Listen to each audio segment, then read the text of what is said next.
Hi there, Luke from myVolts here. I wanted to talk to you a little bit today about voltage, and I wanted to explain to you how it is that our USB isolated hub, the Silent Alchemist, powers different items using different voltages.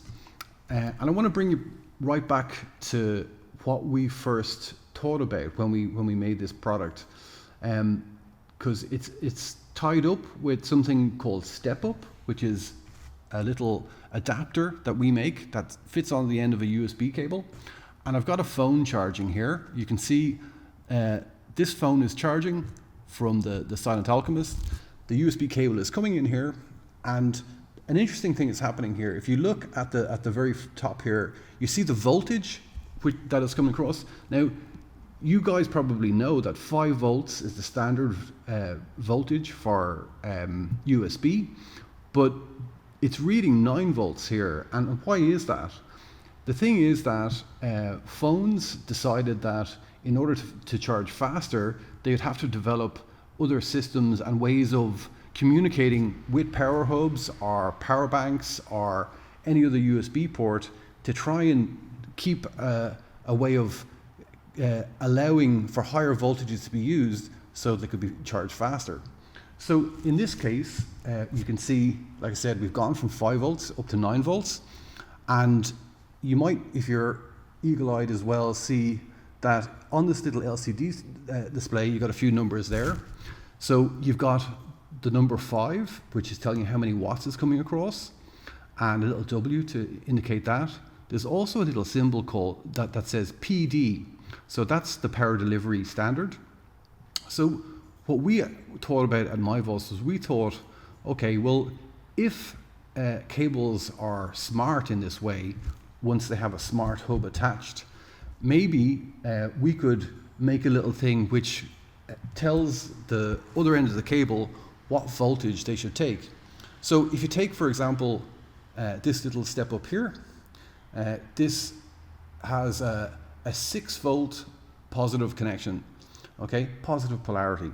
So the 3 things that we had to think about were that, number 1, when you want to convert with a phone, you're going straight into a USB-C cable, there's no problem there. But if you wanted to go into something like, for example, a pedal, so here we have a guitar pedal. You can see 9 volt center negative step up, and you see that's the requirement there written on the side. So if we plug this in here, you can see a lot of things happen there, but just to break that down a little bit, the first thing that happened was you saw that this light here went green, also a light here went green. This changed from 5 volts to 9 volts, and then if you look further down here, you'll see that there's a little PD icon appeared. So the PD icon is saying the power delivery protocol is being used. It means that we're able to provide multiple voltages. And one of the things our Silent Alchemist hub does is it gives a green light here just to show the protocol is in use. So it means that a voltage other than 5 volts is being sent across.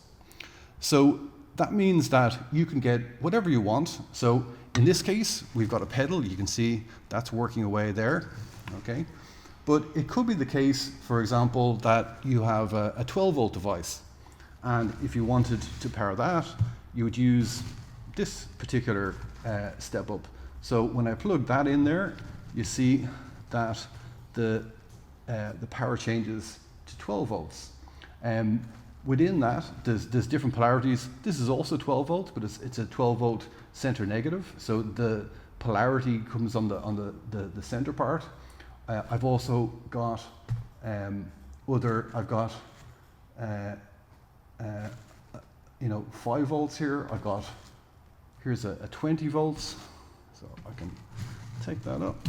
So this gray one here, I put that on, and you can see it's changing to 20 volts. So it's an important part of the whole sort of system to realize that means that any device that you have, I have, for example,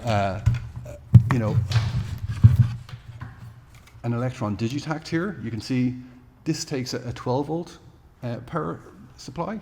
So there I've got my 12 volt step up there. So that's all ready to go.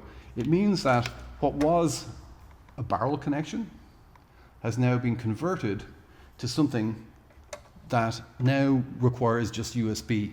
So if you want to convert all your devices to USB-C, here's a really simple way of doing it. And like I said, we've built this Silent Alchemist, which is an isolated hub. So if you want to remove ground loops from your setup as well, this will also help that. I hope you find that useful. Thank you.